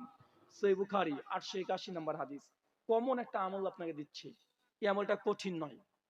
আল্লাহ নবী বলছেন প্রত্যেক জুমার দিন আসমান থেকে স্পেশাল কিছু ফেরেশতা আসে। কি আসে? কথা বলেন। স্পেশাল কিছু ফেরেশতা আসে, ওনার দায়িত্ব একটাই, আপনার আমল নামা নিয়ে চলে আসবে, আমল নামা নিয়ে চলে আসবে। আর মসজিদের প্রত্যেক গেটে গেটে দাঁড়িয়ে থাকবে। কোথায়? মানে আপনার এলাকাতে মসজিদ আছে না, শুক্রবার ফেরেশতা আপনার মসজিদে আসে, আপনি দেখতে পাবেন না, এটা ঠিক। আমল নামা নিয়ে সে চলে আসে, আসার পরে সে বসে থাকে, অপেক্ষা করে। কেন? ফেরেশতাকে দায়িত্ব দেওয়া আছে জুমার দিন কোন ব্যক্তি প্রথম মসজিদে আসছে, নামাজের নিয়াত করে, সালাতের নিয়াত করে। কেন আল্লাহ বলে দিয়েছে যে ব্যক্তি নামাজের নিয়াত করে প্রথম মসজিদে উপস্থিত হবে, ওই ব্যক্তির আমল নামায় একটা লাল উট কুরবানি করলে যত নেকি, আপনার আমল নামায় তত নেকি লিখে দিবেন। লাল উটের দাম জানেন কত টাকা? বলেন তো ভাইজান, লাল উটের দাম কত বলেন তো ভাইজান? বলতে পারবেন না চাচা? মোটামুটি লাখ দুই তিন লাখ টাকা তো লাগবে নাকি? হ্যাঁ, কমপক্ষে 3 লাখ টাকা আছে না ভাইজান? তা আল্লাহ নবী বলছেন কোন ব্যক্তি যে জুমার দিন প্রথম মসজিদে মুসল্লি হয়, তার আমল নামে লাল উট কুরবানি করে যত নেকি তত নেকি দিয়ে দেওয়া হয়। ভাই এই হাদিসটা মানে কমপক্ষে 3 লাখ টাকার ইবাদত। আজকে আপনারা ক টাকা দান করেছেন? ক টাকা দান করেছেন? যখন এই কুরবানি চলে আসে, আপনার ফোন করে বলেন যে রুহুল ভাই ভাগা কুরবানি দেওয়া যাবে? মানে আপনি কত কৃপণ, গোটা কুরবানি দিতেও চান না, আপনার সামর্থ্য আছে ছাগল দেওয়া, তাও দেন না। আগে বলে দেন ভাগা দেওয়া যাবে কি যাবে না, আছে না নাই? ও সামর্থ্য আছে গোটাটা খাসি দেওয়া, তাও দেয় না। কেউ দেখছে যে খাসি দিলে তো আমার তো অনেক বড় গোষ্ঠী, 100 জায়গায় ভাগ ফেলতে হবে, আমি তো মাংস নিজেই পাবো না, মানুষকে দিতে পারবো না, এই জন্য সে খাসি না দিয়ে সে গরু দিয়ে দিচ্ছে। কেন? সে খাসির দামে 3-4টে ভাগা পাওয়া যাবে, আছে না নাই? চাচা, এই যে আপনি কুরবানি করলেন, এই কুরবানি আপনার গোস্ত খাওয়াই হবে, আল্লাহ দরবারে কবুল হবে না। কারণ আপনার উদ্দেশ্য এটা নয় যে আল্লাহ সুবহানাহু ওয়া তাআলা এটাতে সন্তুষ্ট হবে কি হবে না। আপনার উদ্দেশ্য এটা যাদেরকে দেব তারা খুশি হবে কি হবে না। এই 2-1 পিস করে পাচ্ছে বা এটা আছে না নাই? কথা বলেন। এটা আমাদের সমাজে বেশি চলছে। মনে রাখবেন পৃথিবীতে প্রথম কুরবানি করেছিলেন নবী আদমের সন্তান কে? কথা বলেন। একটা নাম হাবিল, একটা নাম কাবিল, 2 ভাই তারা কুরবানি করেছিল। চাচা, আল্লাহ সুবহানাহু ওয়া তাআলা কি 2 ভাইয়ের কুরবানি কবুল করেছেন? না, আল্লাহ এক ভাইয়ের কুরবানি কবুল করেছেন। এক ভাইয়ের কুরবানি কবুল করে নাই, ধুলি কণার মতো উড়িয়ে দিয়েছে, 5 পয়সা দাম দেয় নাই। চিন্তা করে দেখেন, পৃথিবীর প্রথম মানুষ, প্রথম কুরবানি, প্রথম নবী, প্রথম সন্তান, আল্লাহ সুবহানাহু ওয়া তাআলা এক ভাইয়ের কুরবানি কবুল করেছেন, এক ভাইয়ের কবুল করেন নাই, উড়িয়ে দিয়েছে। আমরা সে আদম সন্তান, আমরা যদি ইবাদত করি, কুরবানি করি, তাহলে প্রত্যেক ইবাদত, প্রত্যেক কুরবানি কবুল করবেন? বুঝতে পারলেন না? আদম আলাইহিস সালামের সন্তান 2 ভাই, তাদের কুরবানি আল্লাহ একজনের কবুল করে না। কেন? ইখলাস ছিল না। ছিল? কথা বলেন। ইখলাস ছিল না, আল্লাহর সন্তুষ্টি ছিল না। এখন আপনি যদি গোটা গরু কুরবানি করেও দেন, আল্লাহ কবুল করবে কি করবে না এটা নিশ্চয়তা নাই। যদি অন্তর, যদি ইখলাস যদি বিশুদ্ধ না থাকে, যদি আল্লাহর সন্তুষ্টি না থাকে, অথচ আল্লাহ নবী বলেন কোন ব্যক্তি যদি মসজিদে নামাজের নিয়াত করে আসে, এই ব্যক্তির আমল নামায় উট কুরবানি করে যত নেকি তত নেকি লিখে দেওয়া হয়। এখন বলেন আমরা কতজন এই উটটা নিতে চাই? কারা কারা নিতে চাই? হাত তুলি তো। কারা কারা নেব? নিতে চান? এই কয়জন? মানে আমাদের হাত তুলবো তাও লজ্জা। মানে ইসলামের কাছে এসে আপনার যত লজ্জা সবগুলো চলে আসে। মানে হাত তুলবে, মানে নিয়তও নাই। চিন্তা করছেন? মানে হাত তুলতাম না পেস্টিজ, হাত তুলবো কেমন দেখায়, মানুষ দেখে নিবে, আরে মনে হচ্ছে চুরি করার জন্য হাত তুলতে বলছে তোকে। আমাদের ধর্মীয় অনুভূতি গুলো একদম সব মরে শেষ হয়ে গেছে, অনুভূতিও নাই। ফিলিস্তিনে মুসলিমদেরকে মারছে দেখছেন না? কেন? কারণ আপনার মতো মুসলমান থাকলে তো মার খাবে, যে নিজেকে মুসলিম পরিচয় দিতে লজ্জাবোধ করে। ওয়াজ মাহফিলে এসে বসবে, অনেকে লজ্জাবোধ করে, দূর দূর থেকে দাঁড়িয়ে আছে, না বসলে আমাকে মনে হয় গাইয়া গাইয়া মনে হয়, বা আছে না নাই? কথা বলেন। অনেক মেয়েরা আছে, অনেক যুবকরা আছে, এই কোথায় তুই ওয়াজ শুনতে, মানে বলতে লজ্জাবোধ করে। কৃষ্টি যার সর্বনাশ, লোকে বুঝে নিবে আমি নামাজ পড়ি, আরে নামাজ তো মূর্খরা পড়ে। মানে এমন একটা সমাজে ভাব চলে এসেছে, আসে নাই? এসেছে। আল্লাহ সুবহানাহু ওয়া তাআলা তুমি মুসলিম উম্মাহকে বোঝার তৌফিক দান করো, সকলে পড়ি আল্লাহুম্মা আমিন। ইনশাআল্লাহ আগামী জুম্মাতে আমরা এই আমলটা ইনশাআল্লাহ প্রথম মসজিদে যাব ইনশাআল্লাহ। ইনশাআল্লাহ মসজিদ আমরা দেখি জুমার দিন অনেকেই গিয়ে প্রথমে আগে বসে পড়ি, আছে না নাই? আগে বসে পড়েছে, একটু বসার পরে তারপর দাঁড়িয়ে উঠে নামাজ পড়ছে। বা এই আমলটা দেখা যায় সমাজে? আছে না ভাইজান? মানুষ মনে করছে যে মসজিদে গিয়ে বসাটাই সুন্নাত, মানে আগে বসে একটু বসার পরে চারিদিকে তাকিয়ে তবে নামাজ পড়ছে। সহিহ বুখারী কিতাবুস সালাত 444 নম্বর হাদিস। আল্লাহর নবী বলছেন, যখন কোনো ব্যক্তি মসজিদে প্রবেশ করবে, সল্লু রাকাতাইন, আগে 2 রাকাত না পড়ে যেন কেউ না বসে। আরে মসজিদে বসার আগে 2 রাকাত পড়তে হয়। শয়তান কিভাবে আপনাকে উল্টো হাদিস শুনিয়ে দিয়েছে, মানে আগে আমরা যাচ্ছি, আগে 1-1.5 মিনিট বসছি, তারপরে বসে আমরা আবার দাঁড়িয়ে নামাজ পড়ছি, আছে না নাই? কিন্তু হাদিস কি বলছে? সহিহ বুখারী 444, সংখ্যাটা খুব সহজ, সার সার সার। কি বললাম? সহিহ বুখারী 444 নম্বর হাদিস। আল্লাহর নবী বলছেন, মসজিদে গিয়ে আগে 2 রাকাত নামাজ পড়া পরে বসতে হবে, এমনি বসতে পারবেন না। কথা বুঝতে পারলেন না ভাইজান? সমাজে আমাদের উল্টো আছে না নাই? আছে। জুমার দিন অনেক মানুষ সামনে ইমাম সাহেব খুতবা দিচ্ছে, তখন কি করব? তখন খুতবা শুনবো না নামাজ পড়বো? না বসে পড়বো? ইমাম খুতবা দিলেও 2 রাকাত পড়ে বসতে হবে। কথা বুঝতে পারলেন না? ইমাম সাহেব যদি খুতবা দেয়, একদম খুতবা দিচ্ছে, সুনান আবু দাউদ কিতাবুল জুমা হাদিস নাম্বার 1045, আল্লাহ রাসূল খুতবা দিচ্ছেন, একজন সাহাবী এসে সঙ্গে সঙ্গে বসে পড়েছে, সঙ্গে সঙ্গে বসে পড়েছে। আচ্ছা তাও এই তুমি তুমি 2 রাকাত নামাজ পড়েছো? বলে লা ইয়া রাসূলুল্লাহ। বলে আল্লাহর নবী আমি পড়িনি। আল্লাহ নবী বলছে সল্লু রাকাতাইন, 2 রাকাত আগে পড়ো। আল্লাহ রাসূল খুতবা দিতে দিতে তাকে ধমক দিয়ে আগে 2 রাকাত নামাজ পড়িয়ে বসিয়েছে। তার মানে কি বুঝলাম এই হাদিস থেকে? কথা বলেন। জুমার দিন বা যে কোনো সময় মসজিদে গিয়ে আগে বসা সুন্নাত না 2 রাকাত পড়া সুন্নাত? আগে 2 রাকাত পড়ে তারপরে বসা সুন্নাত। অনেক সময় জুমার খুতবা চলছে, আপনি মোবাইল টিপছেন, পাশে মানুষ কথা বলছে, আছে না নাই? জুমার কাতারে সব সামনে পূর্ণ আছে, পেছন থেকে একজন হাঁটতে হাঁটতে হাঁটতে হাঁটতে সামনে চলে আসছে, আছে না নাই? অনেক মানুষ এসে আপোষে কথা বলছে। সহিহ বুখারী 977 নম্বর হাদিস। আল্লাহ নবী বলছেন, কোন ব্যক্তি যদি জুমার দিন বাড়িতে ওযু করেছে, সুন্দরভাবে আতর সেন্ট যা আছে মেখেছে, সুন্দর পোশাক পরেছে, তারপর আস্তে আস্তে আস্তে মসজিদে এসে 2 রাকাত নামাজ পড়ে বসে বসে দোয়া জিকির আজকার কোরআন এগুলো পড়েছে, মাঝখানে কোনো কথা বলেনি, কার সঙ্গে অনর্থক কথাতে জড়িয়ে যায় নাই, ইমাম সাহেব যতক্ষণ খুতবা দিয়েছে পড়ে শুনেছে, এই আমল, এতটুকু আমল যদি করতে পারে, এই ব্যক্তিরা আমল নামাতে এই জুমা থেকে ওই জুমা আরো 3 দিন, টোটাল 10 দিন যা গুনাহ করেছে আল্লাহ সব ক্ষমা করে দিবেন। এর আগে আমরা কি শুনলাম? এত নেকি হয়, অত নেকি হয়, অত নেকি হয়। ওখানে নেকি হয়, গুনাহ ক্ষমা হয় না। কি বললাম বলেন তো? মসজিদে ঢুকলে কি হয়? আগে নেকি হয়। কি হয়? উট কুরবানি করলে যা নেকি তা নেকি, কিন্তু ওটাতে ঢুকে আপনি কি পাবেন না? গুনাহ ক্ষমা হবে না। গুনাহ ক্ষমা হবে? ওটা গুনাহ ক্ষমা না। কিন্তু এই আমলটা যদি মাঝখানে কোনো কথা না বলেন, কেউ ঘাড় ডিঙিয়ে চলে যাচ্ছে, কেউ আপনার সঙ্গে কোনো কিছু জিজ্ঞাসা করছে, কোনো কিছু বলা যাবে না। জুমার দিন খুতবারত অবস্থায় একমাত্র ইমাম সাহেব কথা বলতে পারবে। কে? ইমাম সাহেব কথা বলতে পারবে। আর কোন মুসল্লির অতি জরুরি যদি কোনো দোয়া চাওয়ার পরামর্শ থাকে, দোয়া যদি চাইতে হয়, ইমামকে সঙ্গে সঙ্গে দাঁড়িয়ে বলতে পারে। এই ব্যাপারে সহিহ বুখারীতে একটা হাদিস আসছে, 1109 নম্বর হাদিস। আল্লাহ নবী জুমার খুতবা দিচ্ছিলেন, একজন সাহাবী উঠে বলছে, ইয়া রাসূলুল্লাহ, আমাদের এলাকায় বৃষ্টি হয় না, আপনি আল্লাহর জন্য একটু দোয়া করে দিয়েন। কথা বুঝতে পারলেন? এটা থেকে প্রমাণ হয় যে খুতবারত অবস্থায় ইমাম সাহেব একাই কথা বলতে পারবে। কেউ যদি বলে দোয়ার জন্য, সেটা ইমাম সাহেবকে এই কথাটা জানিয়ে দিতে পারে, এর চাইতে বেশি না। কিন্তু আমাদের সমাজে জুমার দিন, এই দিনটাকেও, এমনিতে 7 দিন নামাজ পড়ি না, জুমার দিন যাই, তারপর নিজেদের গল্প গুজব কেচ্চা কাহিনী ভাই নিয়ে ব্যস্ত আছি না নাই? যদি এই কাজটুক করেন, ছোট্ট আমল দিয়েছি, কঠিন আমল না, ছোট্ট আমল, বাড়ি থেকে বেরিয়ে আসবেন, মসজিদে 2 রাকাত নামাজ, কোনো কথা বলবেন না, বসে বসে তাসবিহ তাহলিল করবেন, আল্লাহু আকবার, আস্তাগফিরুল্লাহ, লা ইলাহা ইল্লাল্লাহ, এগুলো জানা আছে না ভাইজান? সবগুলো জানা আছে তো? আয়াতুল কুরসি পড়বেন, এই ছোট ছোট এগুলো পড়বেন, তওবা ইস্তেগফার গুলো পাঠ করবেন, মাঝখানে কোথাও কথা বলবেন না।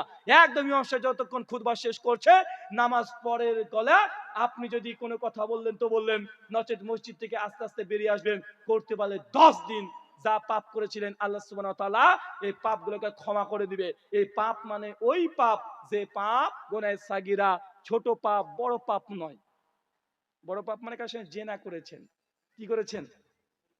জেনা মানে কোন মেয়ের সঙ্গে শুয়েছিলেন, এটা বুঝেন জেনাটা। এটা জেনা বুঝেন না ভাইজান? এই পাপ ক্ষমা হবে না এই আমলে। কথা বুঝতে পারলেন? বড় যে পাপ এগুলো এই এই সওয়াবের কাজ করলে আল্লাহ ক্ষমা করে না। বড় পাপের জন্য একটাই রাস্তা পাপ ক্ষমা চাওয়ার, সেটা তওবা। কি বললাম? পাপ দুই ধরনের, একটা গুনাহ সাগীরা ছোট পাপ, দুই গুনাহ কাবীরা বড় পাপ।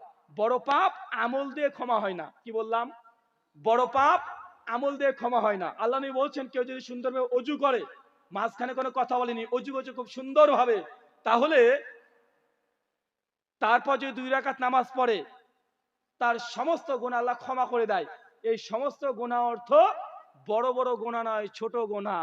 যেমন রাস্তা দিয়ে চলছেন, কোনো লোকের সঙ্গে খারাপ একটা আচরণ করেছেন, এটাকে আচরণ করে দিয়েছেন, বা আপনার কোনো একটা অন্যায় কোনো একটা কাজ করেছেন, বা আপনি একটা মিথ্যা কথা বলে দিয়েছেন, বা একটা ছোট্ট অশ্লীল গালি দিয়ে দিয়েছেন, এগুলো কি পাপ? কথা বলেন।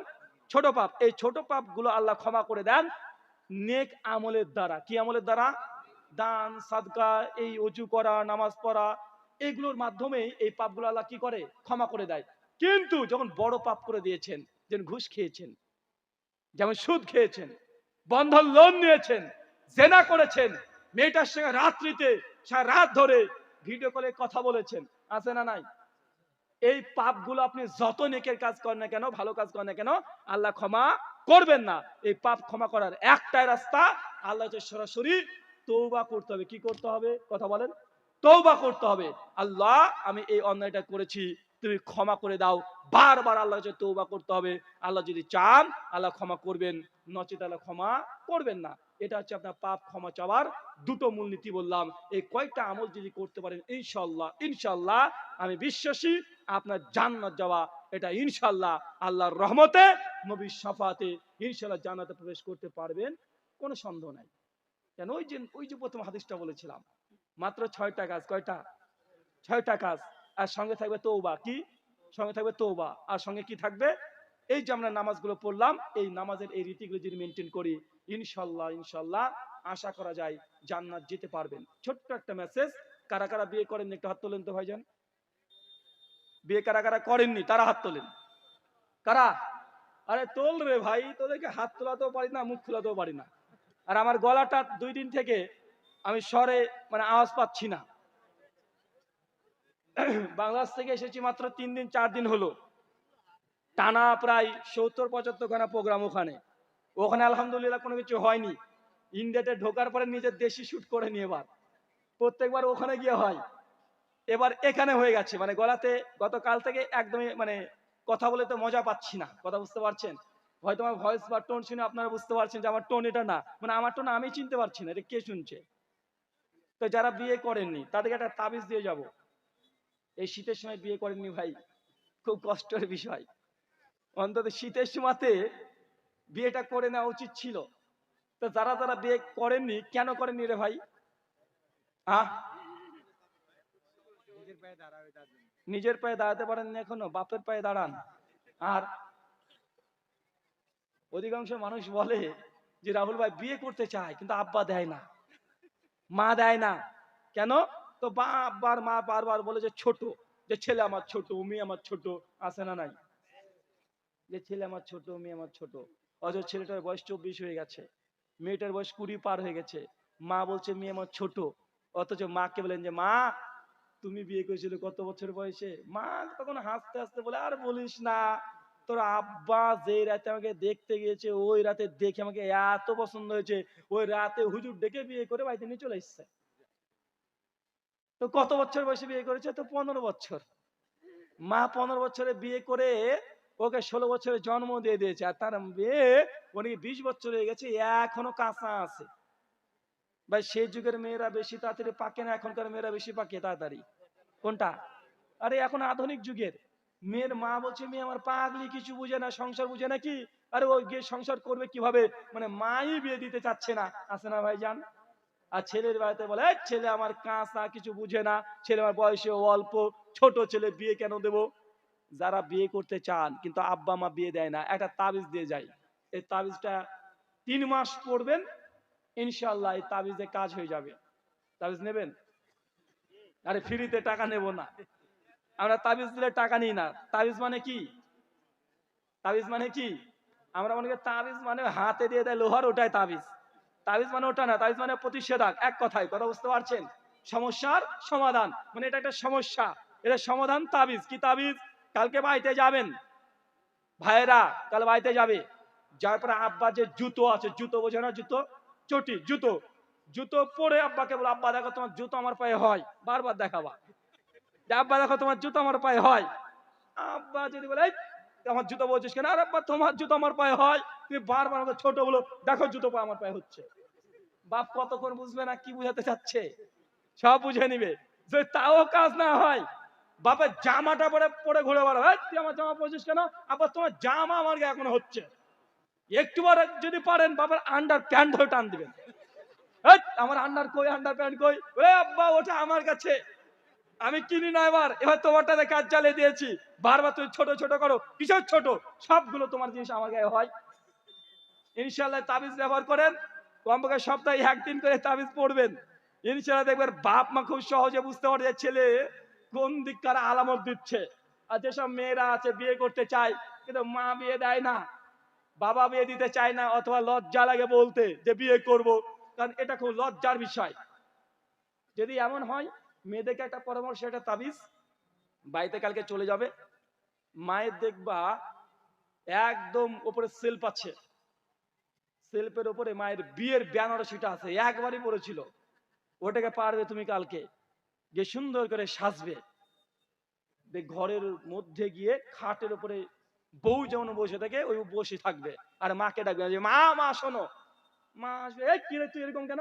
মা, বউ বউ লাগছে, বারবার বলে, কতদিন বোঝে না, সপ্তাহে একদিন পরে এটা করতে থাকো। মা যদি না বুঝে মাকে বলে যে মা, তোমার দেখো আমার এই শাড়িটা আমার পরনে এখনো হচ্ছে, তোমার ব্লাউজটা আমার গায়ে হয়। মা বুঝবে না মানে কতক্ষণ? এই ছেলে আর মেয়ে এই দুইটা আমল করতে থাকেন ইনশাআল্লাহ, একদম বাস্তবসম্মত আমল। এই আমল যদি করেন ইনশাআল্লাহ অল্প দিনেই বিয়ে আপনার হয়ে যাবে। আর বাপ মা যারা এসছে তাদেরকে বলে যাই, এমন যদি আচরণ আপনি দেখেন যে আপনার ছেলে মেয়ে করছে, বুঝতে পারবেন ছেলে মেয়ের এটা বিয়ের আলামত। কারণ হুজুর বলে গেছে এটা করছে মানে কিসের আলামত? মানে ছেলে মেয়ে আপনার বিয়ে করতে যাচ্ছে, জোর করে বিয়ে দিয়ে দিবেন। আর এলাকার যদি কোনো মেম্বার প্রধান যদি থাকে, বয়স 18-20 পার হয়ে গেলে এই ছেলেদের আর মেয়েদের বিয়ে দিয়ে দেন, বিশেষ করে ছেলেদের বিয়ে দিয়ে দেন, ভোট একটা করে বেশি বাড়বে। বাড়বে না ভাইজান? অন্য গ্রাম থেকে ধরে নিয়ে এসে গ্রামে নিয়ে চলে আসেন, ভোট বাড়বে, আরে আপনি জিতে যাবেন, ডবল ভোট। আল্লাহ সুবহানাহু ওয়া তাআলা যে কথাগুলো বললাম আমাদের প্রত্যেককে আমল করার তৌফিক দান করে, সকলে বলি আমিন। এই চাচা, আপনি আবার আমিন বলেন কেন? এই দুয়াতে আপনি আমিন বললে তো বিপদ আছে, চাচি চলে আসবে। আমরা বলছি যে আল্লাহ আবার যেন যারা বিয়ে করি তারা যেন আবার বিয়ে করতে পারে, চাচাও আমিন বলছে, মানে চাচা আর একটা চাচি নেবে, এটা তো আমিন না, এটা তো যুবকরা বলুক। আর চাচা যদি চাই যে না আরো 4টে তো চাঁদ আছে, তা আপনি 3বার আমিন বলেন, সমস্যা নেই। আল্লাহ সুবহানাহু ওয়া তাআলা কাছে দোয়া প্রার্থনা, আল্লাহ তুমি আর রাজ্জাক, তুমি রিজিক দাতা, তুমি আমাদের প্রত্যেককে হালাল উপার্জন করার তৌফিক দান করো, সকলে পড়ি আমিন। আমাদের মধ্যে যারা অসুস্থ আছে আল্লাহ সুবহানাহু ওয়া তাআলা তুমি আর শাফি, তুমি সুস্থতা দানকারী, আমাদের প্রত্যেককে শেফাই কুল্লিয়া দান করো, সকলে পড়ি আল্লাহুম্মা আমিন। আমাদের মধ্যে আল্লাহ সুবহানাহু ওয়া তাআলা যারা ঋণগ্রস্ত আছে আল্লাহ সুবহানাহু ওয়া তাআলা তুমি আমাদের প্রত্যেকের ঋণের বোঝা আমাদের উপর থেকে তুমি তুলে নাও, সকলে পড়ি আল্লাহুম্মা আমিন। আমাদের মধ্যে যারা মৃত্যুবরণ করেছে আল্লাহ সুবহানাহু ওয়া তাআলা তা যদি শিরক না করে মৃত্যুবরণ করে তুমি ক্ষমা করে জান্নাতুল ফেরদৌস দান করো, সকলে পড়ি আল্লাহুম্মা আমিন। এই বলে আজকের মতো আলোচনা শেষ করলাম। ওয়ামা আলাইনা ইল্লাল বালাগ। আমার লেখা অনেকে বইয়ের কথা বলছিলেন, রাস্তাতে লাল গাড়ি আছে, ওই গাড়িতে আমার বই রাখা আছে, আপনারা যারা বই নিতে চান ওখান থেকে বই পেয়ে যাবেন। ওয়ামা আলাইনা ইল্লাল বালাগ। সুবহানাকা আল্লাহুম্মা ওয়া বিহামদিকা আশহাদু আল্লা ইলাহা ইল্লা আনতা আস্তাগফিরুকা ওয়া আতুবু ইলাইক। দুটো প্রশ্ন এসছে, উত্তর দেব না চলে যাব?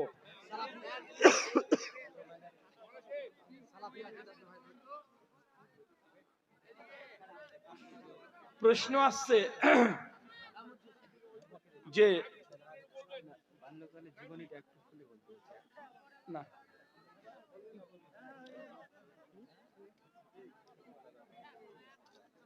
প্রশ্ন এসছে মানুষ যখন মারা যায় সে সময় কাফন কয়টা হবে, তাই তো?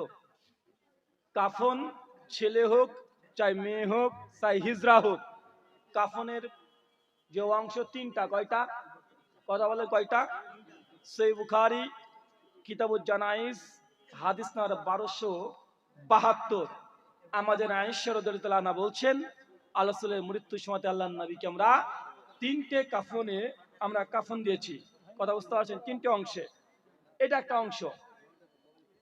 5টা এবং 7টার যে রিওয়ায়াতগুলো আসছে সবগুলোকে আল্লামা নাসিরুদ্দিন আলবানী হাদিসকে যঈফ বলেছেন, একটা সহিহ না। যারা বলছেন ছেলেদের জন্য 3টা, মেয়েদের জন্য 5টা, তা আমার প্রশ্ন, যদি হিজরা হয়? কথা বলেন। বুঝলাম ছেলের জন্য 3টা, মেয়ের জন্য 5টা, যদি হিজরা হয় তাহলে কয়টা? আল্লাহ নবীর হাদিস, ছেলে হোক চাই মেয়ে হোক, কয়টা? 3টা। বুখারীর 2272 নম্বর হাদিসটা দেখে নেবেন। সালাফি আকীদার দোহাই দিয়ে ফিলিস্তিনের মাজলুমদের প্রতিরোধকে প্রশ্নবিদ্ধ করা কি সঠিক, যেমন আহলে হাদিসরা করে আসছে? ভাই প্রশ্ন করেছেন যে ফিলিস্তিনের মুসলিমরা যখন নির্যাতিত হচ্ছে, তো তাদের পক্ষে না কথা বলে তাদের বিরুদ্ধে কথা বলা, এটা কি যৌক্তিক কি যৌক্তিক না? ইসলাম কি বলে? এটা হচ্ছে সম্পূর্ণ আহলে হাদিসের প্রতি অভিযোগ, এবং এই অভিযোগ মিথ্যা। এই জন্য আমরা কোরআনের একটা আয়াত যথেষ্ট, সূরা আলে ইমরান আয়াত নম্বর 61। আল্লাহ বলছেন, লানাতুল্লাহি আলাল কাযিবিন, মিথ্যুকের উপর আল্লাহর লানত। এটা আহলে হাদিসদের উপরে বাংলাদেশ থেকে এই অভিযোগটা আসছে। বাংলাদেশের কিছু বদমাশ আছে, তারা বলছে যে আহলে হাদিসরা নাকি ইহুদিদের পক্ষে নিয়েছে। আমি তো চ্যালেঞ্জ করে এসেছি বাংলাদেশ থেকে, যে আহলে হাদিসরা জুমার দিনে প্রত্যেকে নামাজে যে পরিমাণ ইহুদিদের জন্য বদদোয়া করেছে, আর কাফের ইহুদিদের জন্য যে পরিমাণ কুনুতে নাজেলা পড়েছে, যে গোষ্ঠী আজকে বলছে যে আহলে হাদিসরা নাকি ইহুদিদের পক্ষে, ওদের 14 গোষ্ঠী চ্যালেঞ্জ করে বলেছি, ওরা এত দোয়া করেনি করেনি করেনি। শেষ করি, 1 মিনিট, আরে শেষ করি রে ভাই। তো মূল কথা হচ্ছে এইটা, যে আহলে হাদিসের একটা কোনো বক্তাকে দেখাবেন যারা বলেছে যে ফিলিস্তিনের মুসলিম যারা নিরীহ মুসলিম মারা যাচ্ছে, এদের আমরা বিরুদ্ধে, হামাসের পক্ষে। ডাইরেক্ট কোন স্টেটমেন্ট আছে আজ পর্যন্ত দেখেছেন? শেখ মুজিবুর রহমান মাদানী পরিষ্কার বক্তৃতা দিয়েছেন, ওই যে কাফেরদের বিরুদ্ধে মুসলমান সব আমরা এক। যারা কাফের, মুসলমান কবর পূজারী, সেই সময় ভাই স্পষ্ট মুজিবুর রহমান মাদানীর বক্তৃতা আছে। ডক্টর আবু বকর জাকারিয়া হাফেজাহুল্লাহ তার বক্তৃতার ছোট্ট একটা অংশ কেটে নিয়েছে, কেটে নিয়ে প্রচার করছে। ওখানে আবু বকর জাকারিয়া হাফেজাহুল্লাহ তিনি বলেছেন যে এই সময়তে আলোচনা করতে গিয়ে যে হামাসের আকীদা ভালো না, হামাসের আকীদা ভালো না এ কথা বলেছে। উনি কি বলেছেন? যে হামাস যে আক্রমণটা করেছে, হামাস যে আক্রমণ করেছে, বা ইহুদিরা মুসলিমদের উপরে আক্রমণ করেছে, মুসলিমরা মরছে, এই জন্য আমরা ইহুদিদের পক্ষে দাবি করেছে। কথা বলেন ভাই, এটা হচ্ছে মিথ্যা ইলজাম। ইনাতুল্লাহ আব্বাসী বাংলাদেশের, উনিও কঠোর সমালোচনা করেছেন। কেন তাকে বলতে পারছেন না? এবার আইনুল হুদা শারসিনার, হানাফি শারসিনা, তিনিও বলেছেন পরিষ্কার ভাবে তিনিও বলেছেন, যদি হামাস যদি ক্ষমতায় চলেও আসে, এতে মুসলমানের উপকার কিছুই হবে না। তুমি জানো না, তুমি শিয়াদের চরিত্র সম্পর্কে জানো না। আরো পড়তে হবে তোমাকে 100 বছর। গোটা বিশ্ব জগতে শিয়াদের হাতে যত সুন্নি মুসলমানরা হত্যা হয়েছে, এত রক্ত কাফের ইহুদিরাও নিতে পারেনি। এই প্রশ্নটা গুরুত্বপূর্ণ, আমি তার জন্য ধরে উত্তর দিচ্ছি। কারণ পলিটিক্স অনেকে জানে না। সাধারণ যুবক ভাই আছে বলছে, আরে হামাস তো ভালো কাজই করেছে। কি করেছে? ইসরায়েলের উপরে আক্রমণ করেছে, ইহুদিদের উপরে। তাহলে আমরা হামাসের পক্ষে নেব, ইহুদিদের বিপক্ষে? আরে ইহুদিদের বিপক্ষে তো রে ভাই, সবসময় তার জন্য বদদোয়া করছি। কিন্তু তুমি এটা লাফায়ও না, হামাসের পক্ষে তুমি লাফায়ও না। আক্রমণ করেছে, আমরা পক্ষে আছি। কিন্তু তুমি তাকে নিয়ে যদি গর্ব করো, তুমি বুঝো না। শিয়ারা আজকে যখনই ফিলিস্তিন দখল করে নিবে, কিছুদিন পর মক্কাতে তারা আবার হামলা করবে। 200 বছর ধরে চেষ্টা আছে, মসজিদুল আকসা নয়, মসজিদুল নববীকে দখল করার, শিয়াদের রাজত্ব চালানোর। ওখানে তোমার হুশ আছে? হুশ আছে? ইতিহাস পড়েছো? আগর ইতিহাস পড়ো। শিয়ারা যারা বলে যে সমস্ত সাহাবীরা কাফের, আবু বকর, ওমর, ওসমান ফিন্নার, জাহান্নাম, নাউজুবিল্লাহ মিন যালিক। কারা বলে? শিয়ারা বলে। আলী বিন আবি তালিবকে তারা শুধুমাত্র, অনেক শিয়ারা তো আছে আলীকে আল্লাহ পর্যন্ত বলে। শিয়ারা যত সাহাবী আছে সমস্ত সাহাবী থেকে কাফের ফতোয়া দেয়। তুমি তাকে আকীদা দিক থেকে কখনো তুমি তাকে ভালোবাসতে পারো না। কিন্তু যেহেতু ইসরায়েলের উপরে আক্রমণ করেছে, আমরা তার এই কর্মটার আমরা পক্ষে সব সময় বলে আসছি। কিন্তু ব্যক্তি হামেশকে আমরা মৌনসম্মতি দিতে পারি না তার আকীদা বিশ্বাসের উপরে। কথা বুঝতে পারছেন না ভাইজান? একটা হাদিস বলে বুঝতে পারবেন। সে বুখারী, ফাজালে কোরআন, আয়াতুল কুরসির ফজিলত দেখবেন। আয়াতুল কুরসির ফজিলত কিভাবে এসেছে জানেন? শয়তান ইবলিশ, ইবলিশ আবু হুরায়রার কাছে এসে কি শিখে দিয়েছে? আয়াতুল কুরসির ফজিলত। এখন কি তার মানে ইবলিশকে কি আপনি আল্লাহর ওলি মেনে নেবেন নাকি? মেনে নেবেন? কিন্তু ইবলিশ যে কাজটা করেছে, যার মাধ্যমে আমরা একটা ইলম পেয়েছি, আল্লাহ নবী সমর্থন করেছেন, এই কর্মটাকে আমরা কি করছি? কর্মটাকে গ্রহণ করছি না? এখন এই ইবলিশের কারণে যেহেতু আমরা আয়াতুল কুরসির ফজিলত জেনেছি, তাই ইবলিশকে এখন আল্লাহর ওলি বলবো না ইবলিশের বিরুদ্ধে বলতে হবে? বলতে হবে। ঠিক একই জিনিস হামাস, এরা পুরো শিয়া গোষ্ঠী, এরা প্রথম থেকে সুন্নিদের উপর আক্রমণ করেছে। এটা দেওবন্দি, বেরলভী, আহলে সুন্নাহ সবাইকে তারা গণহারে তারা হত্যা করেছে। শিয়া সম্পর্কে জানো আগে ইতিহাস, তারপরে কথা বলতে আসবে। আহলে হাদিসের কোনো কথা ঠুনকো ফতোয়া দেয় না, কোনো ঠুনকো ফতোয়া আহলে হাদিসের দেয় না। আহলে হাদিস আজকে যে ফতোয়া দিয়েছে তোমার বুঝতে এখনো 50 বছর সময় লাগবে। এটা বিগত দিনে প্রমাণ হয়েছে।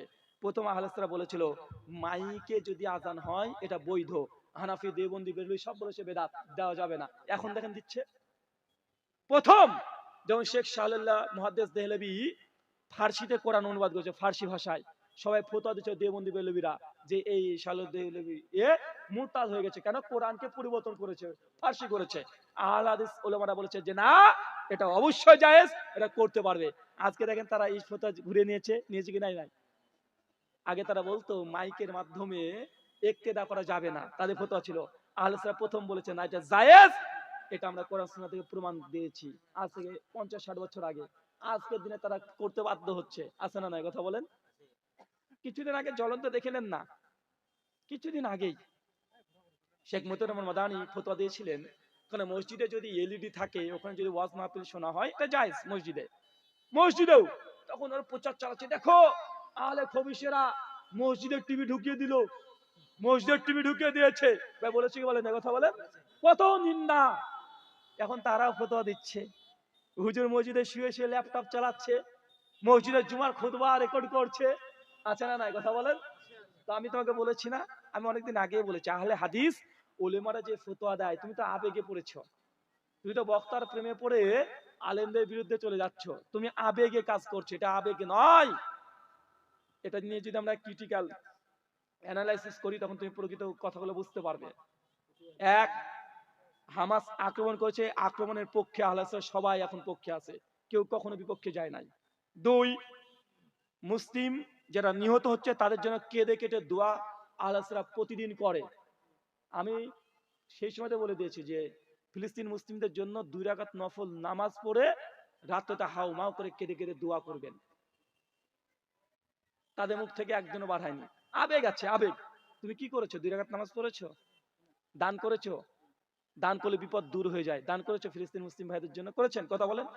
দান করেছেন? কোন গরিব মিসকিন মানুষকে দিয়েছেন যে ভাই টাকাটা রাখেন, আল্লাহ সাথে তবে দোয়া করুন যে আল্লাহ আমার ফিলিস্তিন মুসলিম ভাইরা, তারা কি নিরীহ মানুষরা হত্যা করছে, আল্লাহ তুমি তাকে রক্ষা করে? করেছেন? করেননি। ওই বক্তা নিজেই যে বড় বড় বাতলিং মেরে বেড়াচ্ছে, বড় বড় কথা বলে বেড়াচ্ছে, ওই বক্তব্য 50,000 টাকা কন্ট্রাক্ট ছাড়া বক্তৃতা দেয় না। বক্তৃতা দিয়ে গাড়িতে চলে যাবে, আরামসে ঘুমাবে, ফেসবুক টিপছে, বাড়িতে চলে গেছে, বউ বিটি নিয়ে এই জাফলাম টাকলাম ঘুরে বেড়াচ্ছে, এনজয় করছে, ফেসবুকে পোস্ট করছে। মাইকে তারা জিহাদ ফরজ করে, বাস্তবে নয়। আহলে হাদিসরা ফিল্ডে যখন জিহাদের প্রয়োজন হবে, কলিজা থেকে রক্ত ঢেলে দেয়। ভারতবর্ষকে যারা স্বাধীন করেছে, ইতিহাসকে উঠে দেখো না কারা করেছে। সেদিন তোমাদেরকে আর খুঁজে পাওয়া যাবে না যারা আজকে লাফাচ্ছ, বড় বড় কথা বলছো যে আহলে হাদিস এরা জিহাদের নাম শুনলেই পালায়। আরে আহলে জিহাদের নাম শুনে পালায় মানে? আহলে হাদিসদের ইতিহাসকে ভালোভাবে পড়ে দেখো, যখন যুদ্ধ ফরজ হয়ে যাবে তখন নামাজের আগে জিহাদ ফরজ হয়ে যায়। আল্লাহ সুবহানাহু ওয়া তাআলা বুঝার তৌফিক দান করো, আমিন। বিশেষ করে শেখ খন্দকার আব্দুল্লাহ জাহাঙ্গীর স্যারের একটা বই আছে। ভাই জাহাঙ্গীর স্যার তো আর আহলে হাদিস না, তাই না? হানাফিরা তাকে সম্মান করে, আমরা করি, তাকে তো নিরপেক্ষ মনে করি না। তার একটা বই আছে, বইটার নাম জঙ্গিবাদের নাম ইসলাম। কি বললাম? জঙ্গিবাদের নাম ইসলাম। পিডিএফ আজকে ডাউনলোড করে নেন, প্লে স্টোর থেকে ডাউনলোড করে নেন, গোটা বইটা পড়েন। নাম কি বললাম? সরি, ইসলামের নামে জঙ্গিবাদ, সরি উল্টো হয়েছে, ইসলামের নামে জঙ্গিবাদ। এই বইটা প্রত্যেক মুসলমানের এই সময় একবার রিডিং করা বাধ্যতামূলক হয়ে গেছে। তাহলে আয়নাটা পরিষ্কার হয়ে যাবে যে আসলে কারা সঠিক ফতোয়া দিচ্ছে। শুকরিয়া, জাযাকাল্লাহ। বলছিলাম দুটো পক্ষ এসেছে বুঝলেন, যেটা অনেক দূর থেকে কিছু হানফি এবং কিছু আহলে হাদিস দুয়া সম্মিলিতভাবে দুয়ার কেউ পক্ষে আর কেউ বিপক্ষে। যারা পক্ষে একটু বুঝাতে যাচ্ছে তারা বুঝতে চায় না, আপনার মুখ থেকে শুনে তারা আজ থেকে আমল করবে। ভাই এত রাত্রি হয়ে গেছে, এত প্রশ্ন নেওয়া যাবে না। এটা খালি একটু করেন, যেহেতু ওরা এসেছে আপনার কাছ থেকে শুনে ওরা আমল ছোট্ট করবে। একটা উত্তর, ফরজ নামাজে পরে দোয়া আছে, জিকির আছে 35টা হাদিসে। নবী একা একা বসে বসে পড়তেন, সাহাবীরা একা একা বসে বসে পড়তেন। নবী হাত তুলেছেন, সাহাবীরা পেছনে হাত তুলেছে। নবী দোয়া পড়েছেন, সাহাবীরা পেছনে আমিন বলেছেন। এরকম কোন সহি কোন রিওয়ায়াত হাদিসের জগতে নাই। কথা বুঝতে পারলেন? দোয়া আছে কিন্তু হাত তুলে সবাই মিলে নাই। যেমন বাথরুম ঘরের ঢোকার দোয়া আছে না নাই? এখন যদি আপনি হাত তুলে করেন, কারণ আপনাকে হুজুর যে একটা মাথায় করোনা ভাইরাস ঢুকে দিয়েছে, আরে দোয়া করবো হাত তুলবো না মানে? হাত না তুলে দোয়া হয় মানে? মানুষকে ইমোশনাল ব্ল্যাকমেল, এর হাত না তুলে দোয়া হয় গো। এ কি এমন হুজুর, দোয়া করলো হাতই তুললো না?